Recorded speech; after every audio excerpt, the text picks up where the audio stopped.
technical visual spaces, but we're talking about the big decision by the UK government to effectively end so-called gender medicine for kids. I mean, it phased out puberty blockers, but they weren't really doing hormones or surgery. I personally think this is going to have a huge impact on Democrats and progressives who do look to Europe for guidance on these issues, and I think respect what Europeans do. And the British healthcare system is, considered a model for many progressives who favor single-payer universal healthcare.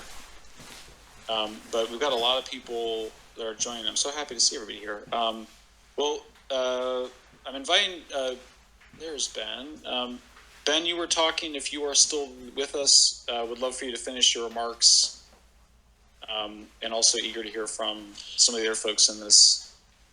Where did we leave off? Because I was literally talking into the thin air for 5 minutes. I didn't know if we cut off. Well, let's start again from the top. Just start with the new study that just came out. Okay. So the study came out of Finland about 3 weeks ago. So Finland is a great place to look for long-term study data because they have health data on literally everyone, from birth to death.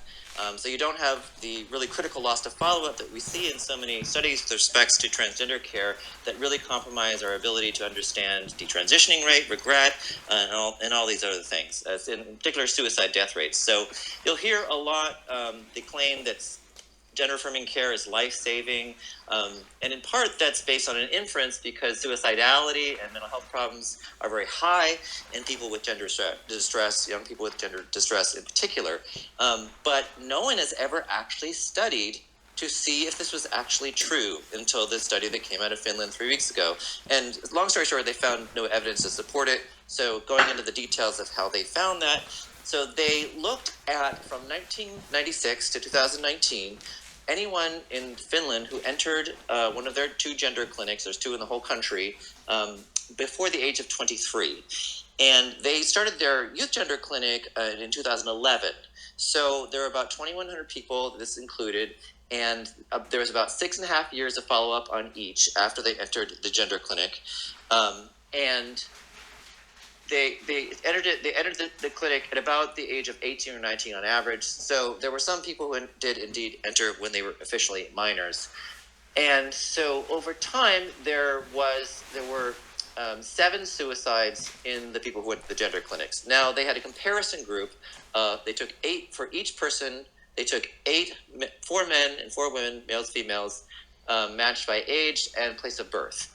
And so then they compared the suicide death rates among them. There were, 38 suicides in the comparison group. So they found that indeed the suicide death rate was higher amongst the gender distressed young people, but it was something about 4 times higher. So you'll often hear the suggestion that the suicide death rate is extremely high, order of 10, 20, 30 times higher. This study and another one in England found that was not the case. And in particular, they wanted to control also for psychiatric comorbidities. So this speaks to the theory, which people might have heard me talking about earlier, that gender dysphoria can be an outgrowth of mental health problems. And they were looking to parse those 2 things. So they controlled for the number of specialist psychiatric visits amongst the young people. So these are not just sort of mild therapy sessions. These are for severe psychopathology. And they found that when they controlled for that, there was no statistically significant difference in the suicide death rate between the people who went to the gender clinic and the matched controls. And so they also looked at whether or not these young people had received gender transition treatment. That was about 38% of the 2,100 young people, and many of them did indeed start when they were minors. And they found that after they controlled for the psychiatric comorbidities, vis-a-vis the psych visits, and age and sex, that again there was no statistically significant difference in the suicide death rate that suggested that those who did not receive the treatment did have a suicide death rate. Now, that difference, however, was not statistically significant based on what's called the p-value cutoff. And there's been a lot of debate online about where you should do the p-value cutoff and whether it's appropriate to have it be 0.01 or 0.05 based on the size of the cohort. One way of looking at removing yourself from all this wonky discussion is to say the suicide deaths were so rare, that's why it's so hard for us to tell, that's why we're having this argument. And you will hear, this is a part of a lot of the detransitioner medical malpractice lawsuits, that providers often say to young people and their families, when they're trying to decide and they're on the fence about signing off on puberty blockers and prostate hormones, would you rather have a live trans daughter or a dead cisgender son? And the implication there being that if you don't provide the medications, that the chance that they will commit suicide is extremely high. Now, there's no evidence to support this is actually true.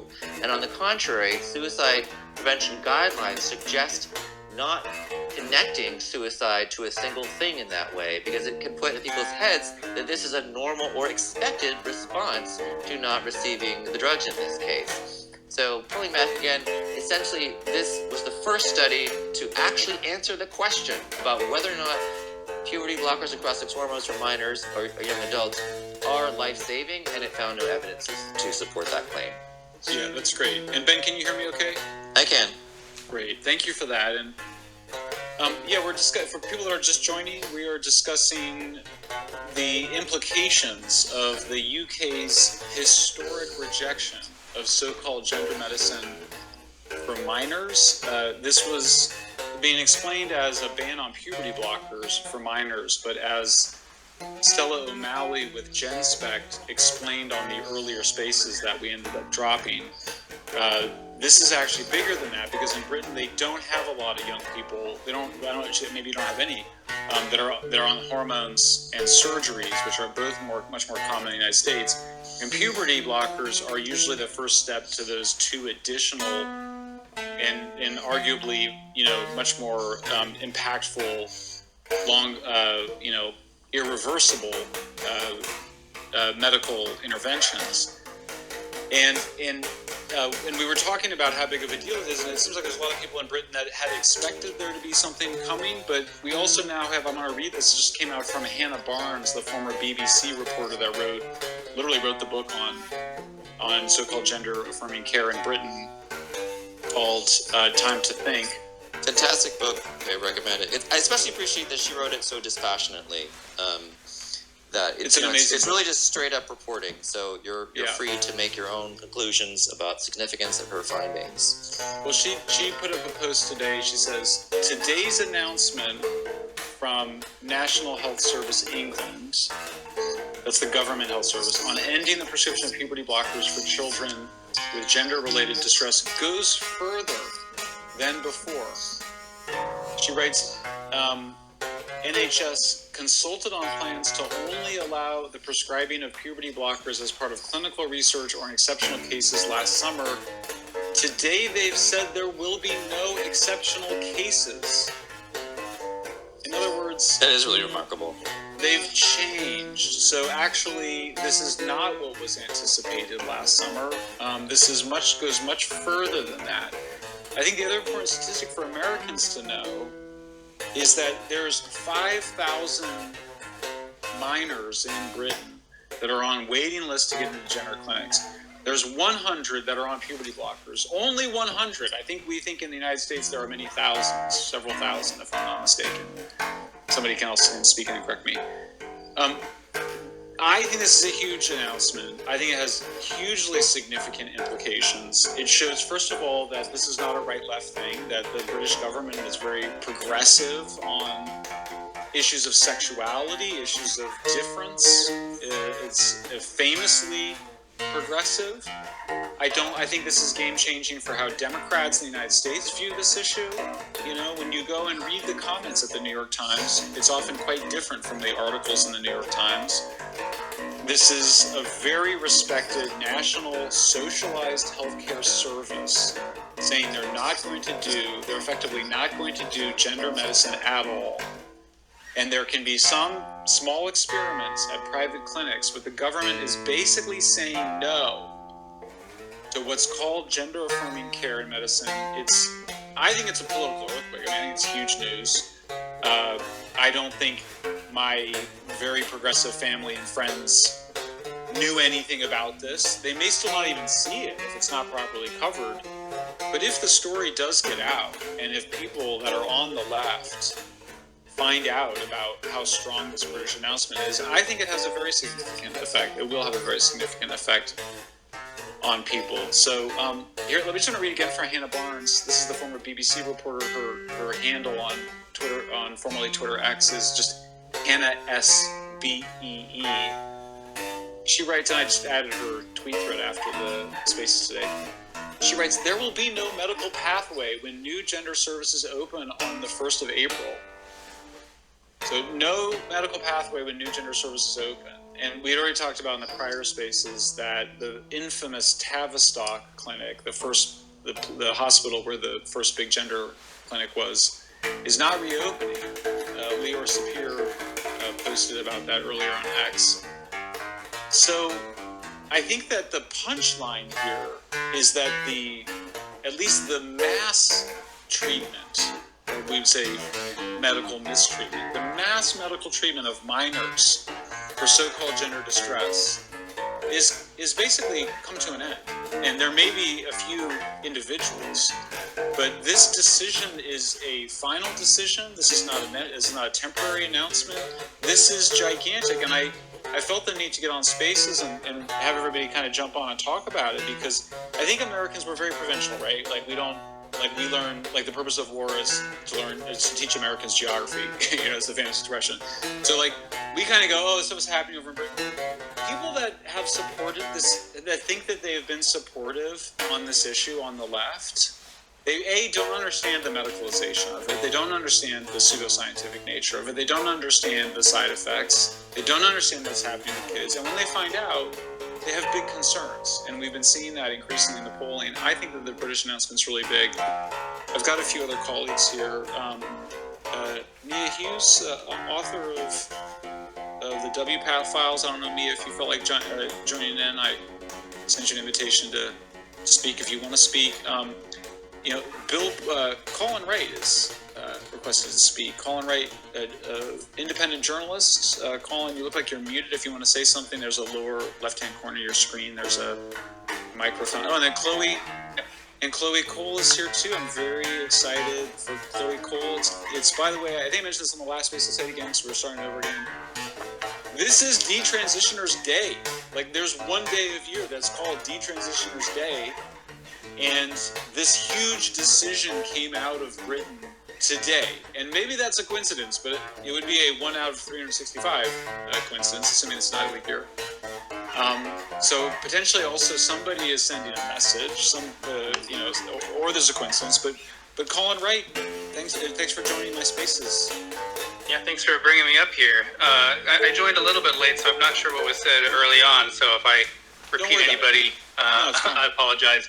I just think it's such a huge deal banning puberty blockers, because what we know is that the risk of puberty blockers isn't just relegated to what it does, to your bodies in terms of stunting your development or being detrimental to bone health and any other side effects, but a major and probably more insidious effect of puberty blockers has been its role in solidifying feelings of dysphoria and trans identities in children who might have otherwise desisted, which leads to this overwhelming majority of kids who are put on puberty blockers to proceed on to cross-sex hormones, which then, permanently sterilize them, and then perhaps also in a subset of them pursuing invasive surgery. So this ban throws a massive wrench in the gears of gender affirming conveyor belt, basically. Sure, social transition is still an issue, and evidence indicates it also can but it also solidifies dysphoria and makes desistance more difficult. But we can't actually prevent parents in social circles from socially affirming kids, but we can stop giving them puberty blockers, and this is huge. I'm happy to see this turn of events in the UK. I hope it'll continue and result in a domino effect. Colin, you also, like me, you came from the left. You're very famous for your drawing of how you fit and how the left-right spectrum moved around you. It's a stick figure drawing that you're famous for, and I think about it a lot. I identify with it a lot. I think a lot of people do, which is why it was so viral. You talk to a lot of liberal people. You're from liberal worlds. What kind of an effect do you think it'll have on liberals, Democrats, progressives to know that Europe is moving away from this kind of so-called gender medicine? I think it could potentially be big. It depends on how much this news actually penetrates into sort of the left-wing media sphere. Is the New York Times going to be posting about it? Is this going to be on MSNBC? because a lot of these people only will look at those sort of outlets. And, we've seen big news happen before that is just, not talked about. Even the WPATH files themselves were largely not reported on the left. There was a Washington Post article. So it really depends on the penetrance, I guess, of this and how much they actually want to suppress this idea, because it is a major platform of the Democratic Party. I guess I think the ones who are exposed to it, who have any sense of objectivity left, will see this as pretty damning and hopefully change their mind. Yeah, I think that's right. At least maybe the people I hang out with, but people look up to Europe, and it's not just the accents. It's not just the British accent, but that helps. It's also we respect Europeans. They're so well educated and sophisticated and science based, and I think it's gonna have a big impact. But Chloe Cole, I'm so happy you joined our spaces. Happy Detransitioners Day. I think I've invited you to speak, but the mute button is on the lower left-hand corner, and you have to click that lower left-hand corner on your screen. There you go. Chloe Cole. Hi. Thanks for having me. Thank you so much for joining. First of all, happy Detransitioners Day. Thank you. And, it's a big day. I mean, it's a Especially nice gift with for this you. Like, is there a better gift you would have gotten? I mean, it's amazing, right? Exactly. What's your reaction to it? I mean, this is huge because we're seeing how the countries that pioneered this, including the UK and other European countries, are starting to backtrack on the medical transition of kids, right? And obviously, the US is way behind in this respect. I mean, right now we're making big strides. Multiple states are banning these procedures. But these big blue states, like California, my home state, are going in the exact opposite direction by making themselves sanctuary states for children to run away to and continuing to do these procedures on children. And even in these red states, a lot of them skimp on these measures like banning puberty blockers because they're convinced their legislatures are being told that it's one of the only reversible parts of this pathway, which I mean I've been on. It's just one of the few procedures that I've been on as part of this. It's not reversible, obviously. It's ridiculous to think that you can stop the only means by which a child can become an adult, right? And that they can fully develop into an adult physically or psychologically or sexually after stopping their puberty, even after stopping. But it's not reversible. I still have complications from it. And by the UK deciding to stop blocking the puberty of children who are gender dysphoric, it will prevent cases of people like me coming out, more detransitioners. Chloe, I don't think I understood that you had been on puberty blockers. I think a lot of people here know who you are. But can you say a little bit about your own story? And because I share your reaction. I think what you were saying is something similar to my reaction, which was when I think of sort of the stuff that I would have thought would have been like the low-hanging fruit or the thin end of the wedge or whatever in terms of the parts of so-called gender-affirming care that would have gone first, I would have thought surgeries. And then after that, I would have thought hormones. So to have them in the UK ban puberty blockers, and as I noted from Hannah Barnes's tweet, which I put after the spaces today, that they're even banning the exceptions. I think it's really significant. But can you share a little bit about your story? Because I think you provide some helpful context for people that are really just learning about a lot of this for the first time. Yeah, so for those of you who don't know me, I am a detransitioner. I went through the process of going through a social and medical gender transition. My medical transition lasted between the ages of 13 to 16 for me. And I started with Lupron to suppress my puberty. And just a few months later, I was put on testosterone to masculinize my body. And at 15 was when I underwent my first and only surgery, which was a double mastectomy to remove my breasts. And I detransitioned at 16 after I realized that none of these procedures were actually going to make me into a male, that it was causing me more distress, and that it potentially could have been taking away from my ability in the future to have a family of my own, and that I wanted to become a mother. And I'm 19 now. I've been speaking since I was 17 against these procedures for use in children and for a better standard of care in general.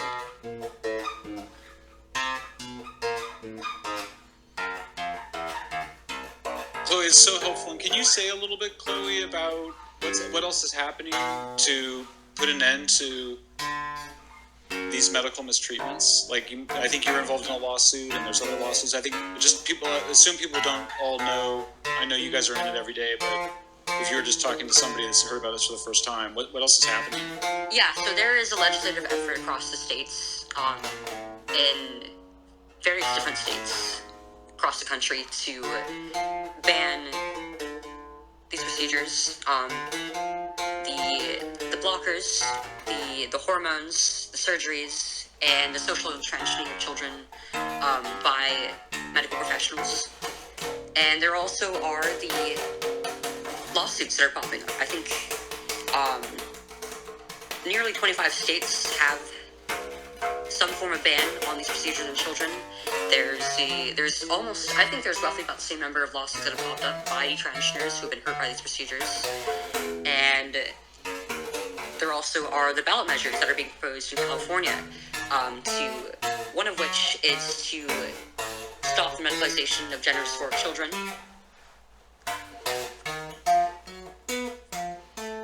So in the States, there's a lot of movement being made to stop this. And you've got a lawsuit, I believe, against Kaiser. I do. Can you describe that lawsuit, and also how many other people have lawsuits right now?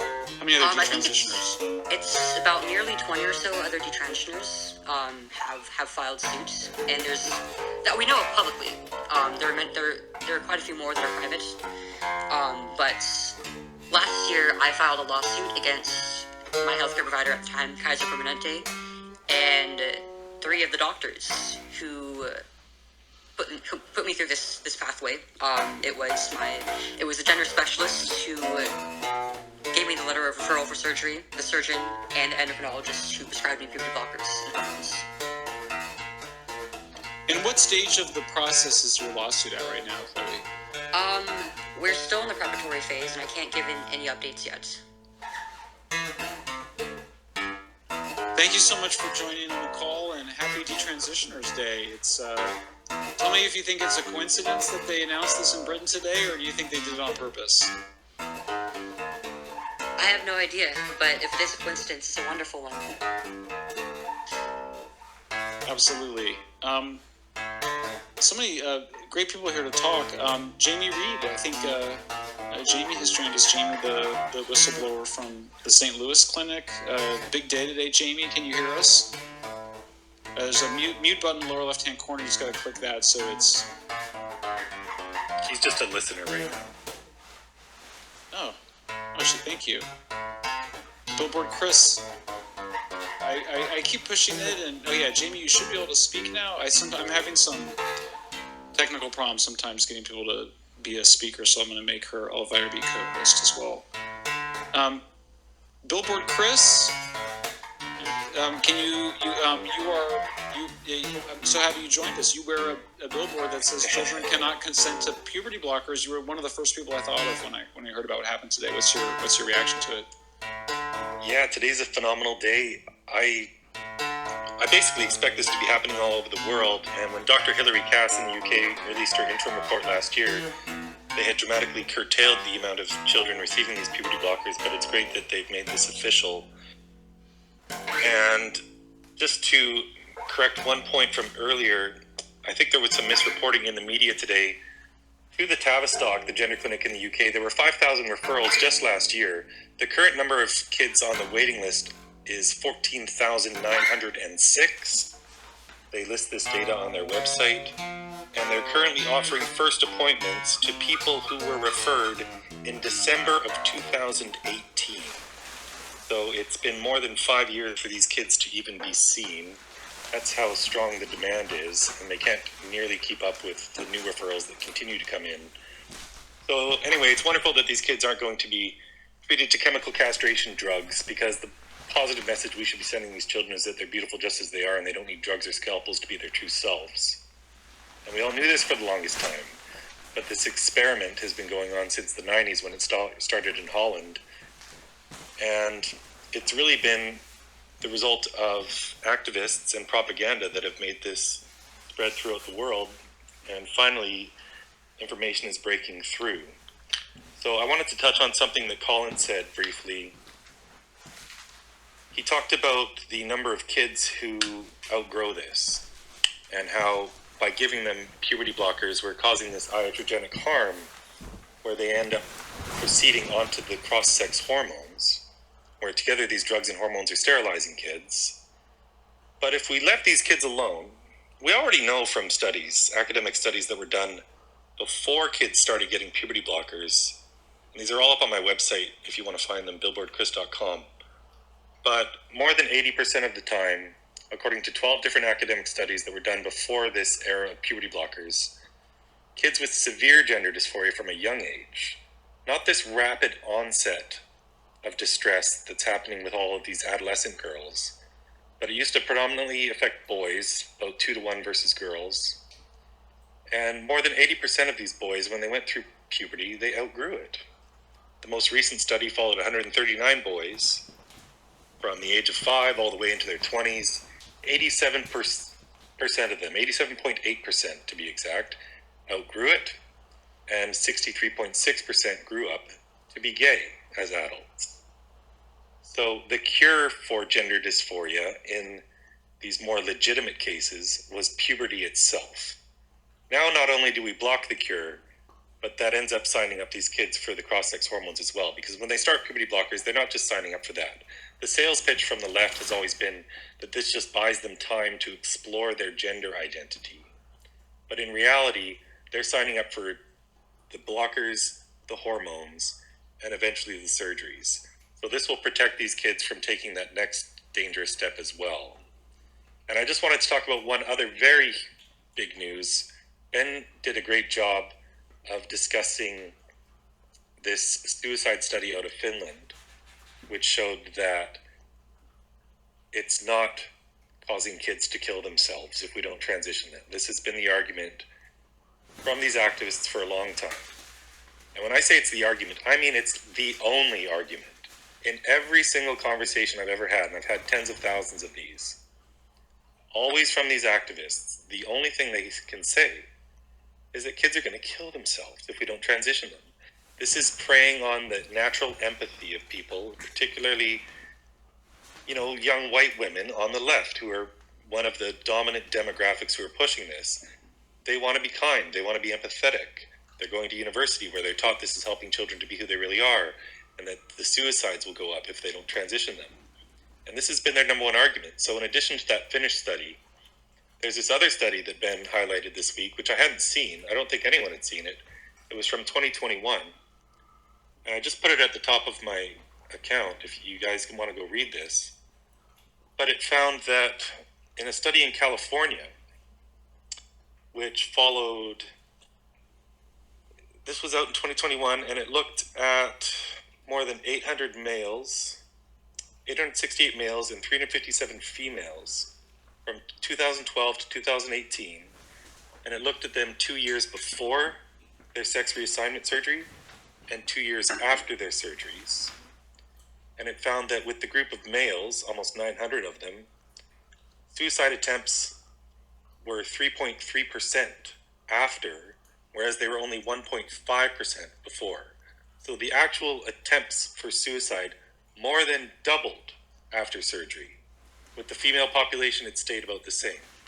So this lie, which is really the only justification for transitioning kids, that kids would kill themselves, that you can have a dead daughter or a live son, which is what these parents are coerced into going along with this when they go to these gender clinics. It's all a lie. And the evidence we have points to the exact opposite, that suicide attempts go up after transition, not down. So this is also huge news, which we need to use in these lawsuits and in all these other efforts where we undertake getting the truth out about this. So together with this news out of England, with these WPATH files that you and Mia have done such a tremendous job, and the suicide data, we are just winning spectacularly this week. And And I know it's simply a matter of time until we do away with this child abuse. Yeah, thanks, Chris. I agree with you. I'm curious, Chris, coincidence or deliberate they released this on Detransitioners Day? That's a really good question. Who knows? It's a pretty big coincidence, isn't it?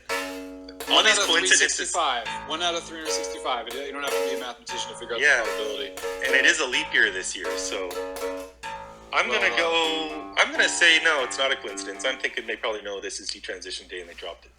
Yeah, I think so too. Jamie Reed, you're a speaker and whistleblower from the St. Louis Clinic. We were all on a Spaces last week, and hey, welcome back. What do you make of the big news, Jamie? Hey, can you hear me? Yeah, you sound great. Perfect. I really just wanted to jump in with some numbers. So I believe you had stated that the UK released that they had roughly, was it 100 patients that they were stating were on puberty blockers of some kind? That's what Sky News reported, yeah. Okay, so as soon as you said that, I jumped right into the data set that I had from the Pediatric Gender Center in St. Louis.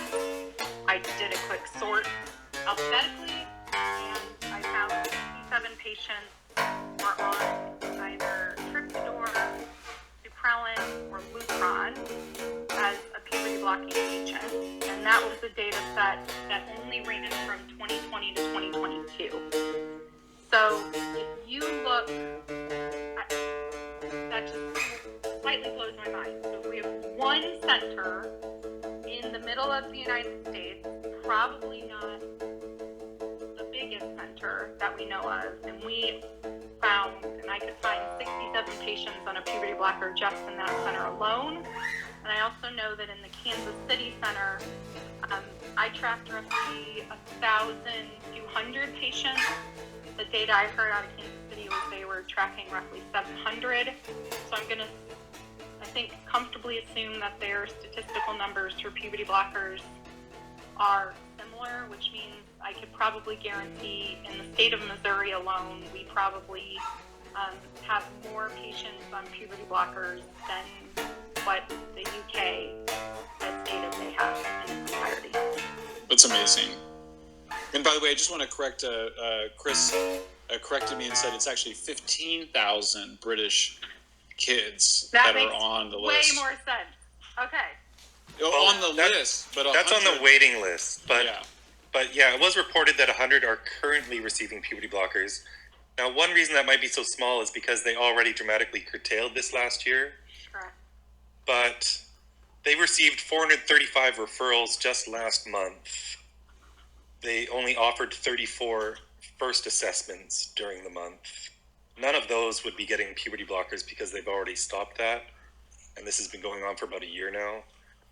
But yeah, for sure in the United States, there's way less safeguarding going on. Absolutely. It's just puberty blockers. I just think the numbers are so much higher than we can probably imagine. Can you guys give an estimate of what you think it is, the number of minors on puberty blockers and you said, by the way, is it redundant to say minors on puberty blockers? Nobody over 18 is on puberty blockers, well, right? sometimes. We left patients on puberty blockers well into adulthood. Okay. Especially for the natal boys. So if you were a boy and we put you on a puberty blocker, testosterone is very potent. So we would leave the blocker in, especially the implants. We had patients well into their 20s that still had a puberty blocking agent implanted while we were also giving a feminizing hormone like estrogen, progesterone, etc. So these are being used for so many more years than anyone ever had data on for the use of for actual precocious puberty. Like patients would be on these. We had patients who had puberty blocker implants swapped out every 2 years, and that was going on for 4, 5, 6 swap outs. So, Michael, I can give you some numbers that Reuters reported last year. I've got the article here. Now, this was October 6th, 2022, so it's been a year and a half. And Reuters worked with Komodo Health to identify how many youths had sought and received care. These numbers only include those who used insurance. and it only includes children who'd had an official gender dysphoria diagnosis. Now, maybe Jamie can help me out with that. I'm assuming to get insurance, they're all getting the gender dysphoria diagnosis, or is that not the case? No, that's not the case. Right. Miscoding is common, and it's a common practice. What we were seeing a lot of was endocrine disorders, non-specified. We would intentionally miscode if we knew that the health insurance would have inclusion for gender-related care. So gender care is an F64 insurance code. So we would intentionally code around it.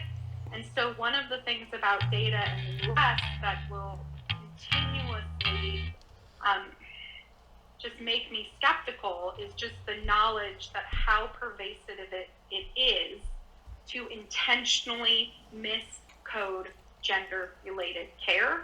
And the other thing that I do worry about is even in states where a ban has been made into law, if there is not buy-in and regulation and top-down management from hospitals, a miscoded patient could easily still be accessing these treatments and really we need oversight. And the only way I think we can get there is with federal law asking for oversight of billing through Medicaid, Medicare, and a top-down insurance law. So, I should have talked to you before about this because I've cited this article many times. What percentage of kids, and then I'll get to the numbers, but what percentage of kids receiving puberty blockers do you think have had an official gender dysphoria diagnosis? Maybe half. Okay. So, we had within our multidisciplinary center, the endocrinologist did not care if a child met criteria to receive a actual diagnosis of gender dysphoria. got it. So, what this article reports. By the way, that's just an amazing statement. It really is. I mean, just that's worth. Before we're running past that, I mean, can you say it one more time to make sure I understand what you're saying, Jamie?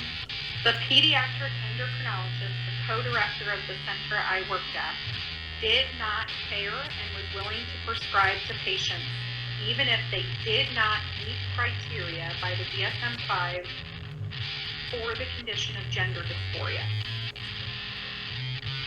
I mean, it's like the whole idea that there were even standards of care that mattered was just not even the case. It's like just completely Wild West. Yeah, sorry, Leo, go ahead. Even worse than that.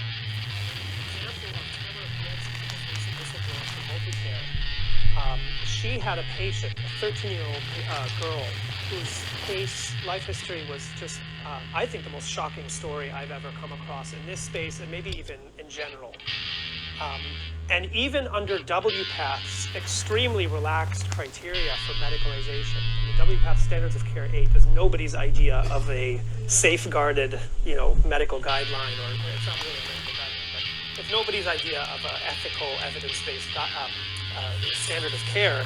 Even under SOC 8, this 13-year-old poor girl who was so her mental health was so bad that she would age regress, sit on the couch, age regress, and suck on a pacifier while watching Teletubbies because her sexual abuse and trauma was so severe.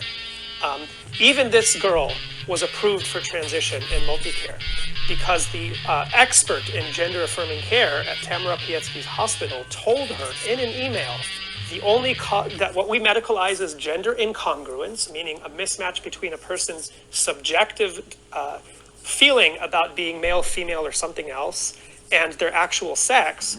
That is the grounds for medicalization. And as she very clearly said to Tamara, the only known cause of gender incongruence is gender. Now you might wonder, what on earth does that statement even mean?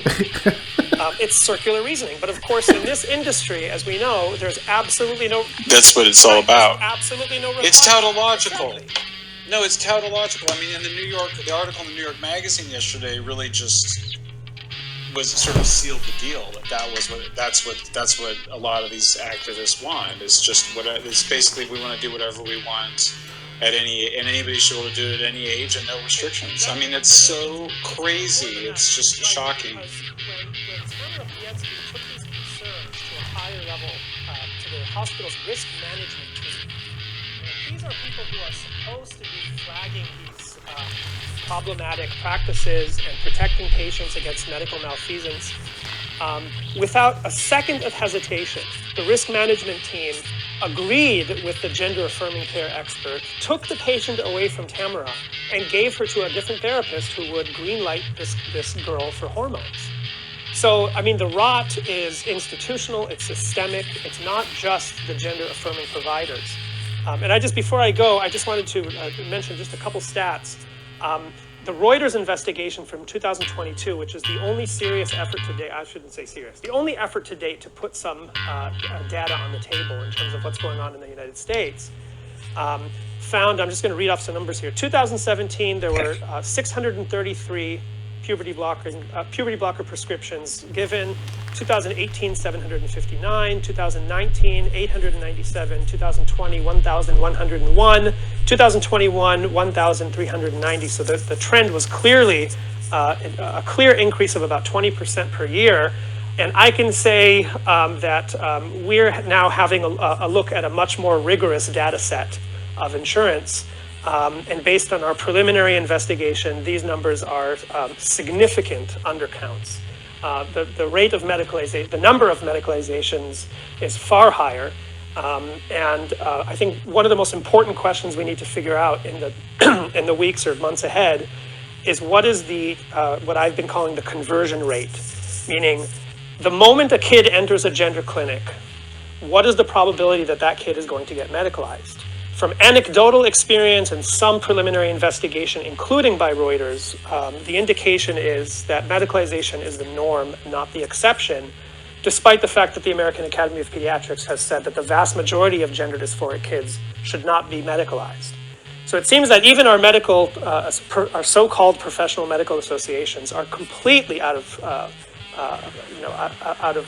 key with what's going on the ground. Lior, my data set showed about 67 to 68% of patients who were seen at least once in the center were medicalized. Yeah, that makes sense. I mean, that's what I would expect to see in American clinics is anywhere between a slim majority to 60 to 70% would be my guess, just based on. And the Reuters investigation looked at interviewed providers at 18 gender clinics, pediatric gender clinics. And it asked them, among other things, do you follow the supposedly more conservative Dutch protocol? And all 18 clinics said, no, we do not. In fact, 7 of those clinics said, we prescribe hormones, cross-sex hormones. Now, I'm not even talking about puberty blockers, cross-sex hormones on the first visit. Yeah, the trend with this, and this is borne out by what happened at the WPATH conference late in 2022. During the opening speech, some protesters stood up. They were calling for the total abolition of all therapy. And we hear this, and we think that's totally radical.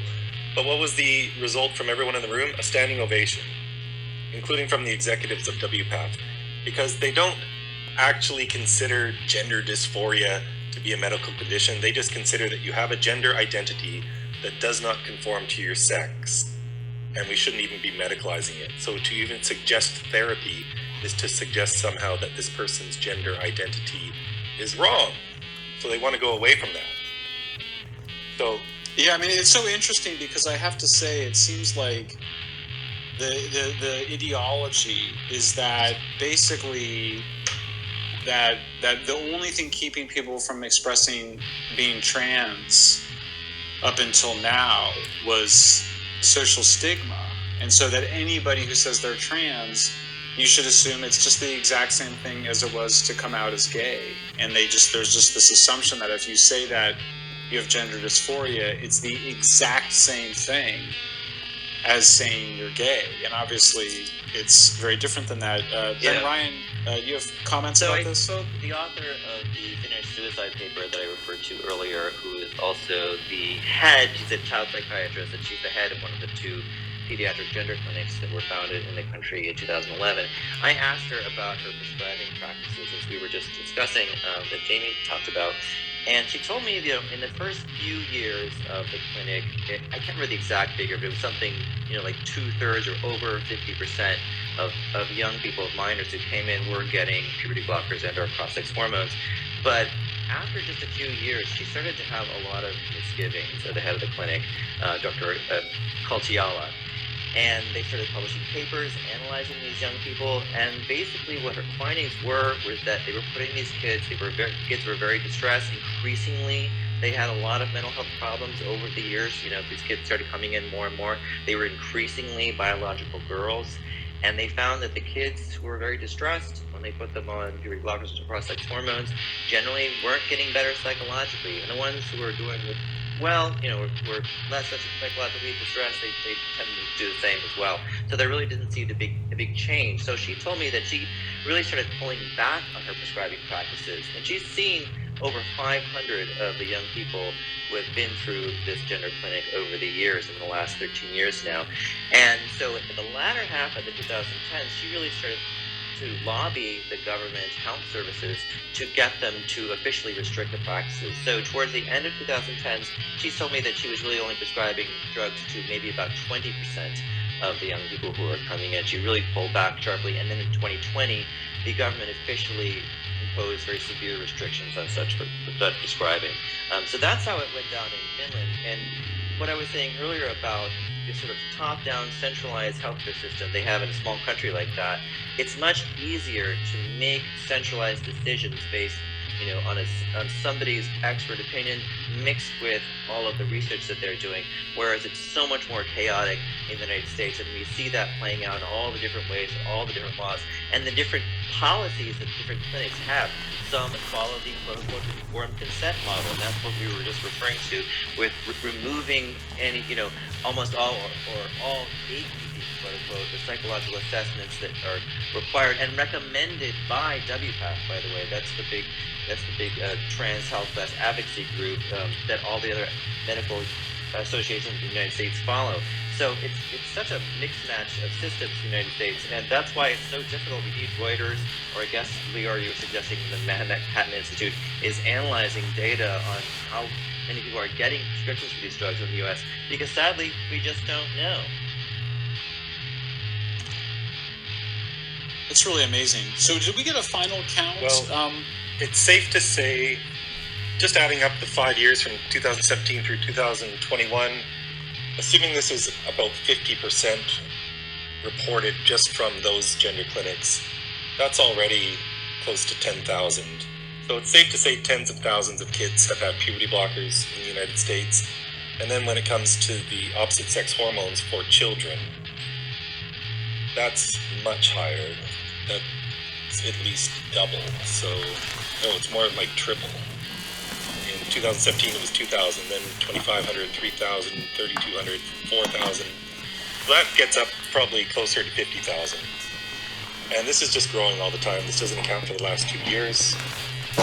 So we have a big problem. So 50,000 total North Americans on puberty blockers. Is that what I'm saying? Puberty blockers for sure, probably 20,000. Cross-sex hormones closer to 50. Wow. Oh, but I just don't know. I meant we have to guess like this, by the way. Yeah, There's a lot of projecting. It's an educated guess. You don't have an exact figure, whereas in Finland, they have the exact figure. It's really absurd. I mean, it's amazing that it got this far, and I mean, you do understand quite a bit about it. It does say something about the different systems we have. You have a centralized system in Britain. One decision basically changes it for everybody. Here, it's going to be fought out in the courts, in the states. Obviously, I think, this is a question that goes to, potentially politics. And you see President Biden, we noted today, has been very supportive of so-called gender-affirming care among minors. Be really interesting to see if any of that changes. Anybody else want to jump in? This has been a great conversation. Colin, Chris, Chloe, Ben, Jamie, Stella. I guess just that the next few weeks are going to be dramatic. The CAS report's going to come out. So this space is just going to keep getting bigger in terms of news. There'll be more detransitioner cases. So it's only going to speed up from here. Yeah, sure looks like I'll it. put a quick word in for this new law firm in Texas, Campbell Miller Payne. This is 4 gentlemen, 4 dads who have 17 kids between them. They all left their previous law firms to start a new one just to sue for these detransitioners. So they're taking on more cases. If detransitioners are in this space or anyone who's connected to them are looking for a law firm, please reach out to them because they're solely dedicated to this. Well, wonderful. Thanks, everybody. Chloe, any final remarks? Colin? Thank you all for joining. This has been a fascinating conversation. I look forward to continuing to check back in, and happy Detransitioners Day to everybody. Bye, everybody. Thanks, Michael.